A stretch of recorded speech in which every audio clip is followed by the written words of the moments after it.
But first, new information about that 30-hour neighborhood nightmare in St. Clair Shores. Tonight, we are talking to a woman who was shot by her barricaded neighbor on the 4th of July. Her family is asking if it had to happen as we dig into the long history of the man in the middle of it. 7 Action News reporter Jim Kirchner has the story, and you'll see it only here on 7 tonight.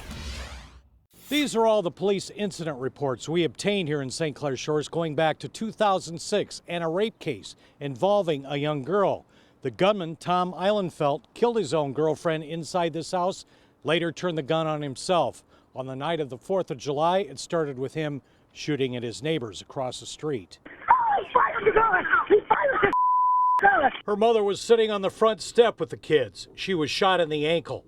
Bullet fragments remain in her leg. I just thank God we wasn't dead. In 2006, Eilenfeld was charged with criminal sexual conduct, first degree, with a 7-year-old girl. His trial ended in a deadlocked jury. The girl's parents agreed to a plea deal to lesser charges, but that included aggravated indecent exposure, a felony.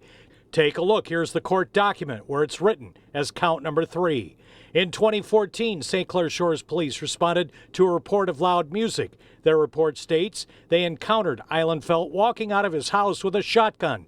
One officer immediately drew his pistol and demanded, "Drop the shotgun." Eilenfeld did not point it at 2 officers. He went back into the house. Officers retreated back to patrol vehicles and advised dispatch. Nothing further was done. In 2017, there was direct contact with Eilenfeld and the Jacksons. Shanita was having a party in her backyard. Eilenfeld entered their house without permission.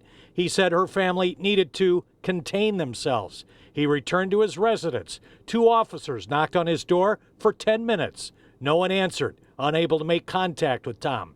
Nothing further happened. They knew that he was a sex offender or anything, and it was kids here, and they did nothing. They could have, I feel they should have taken him then. St. Clair Shores police, they failed.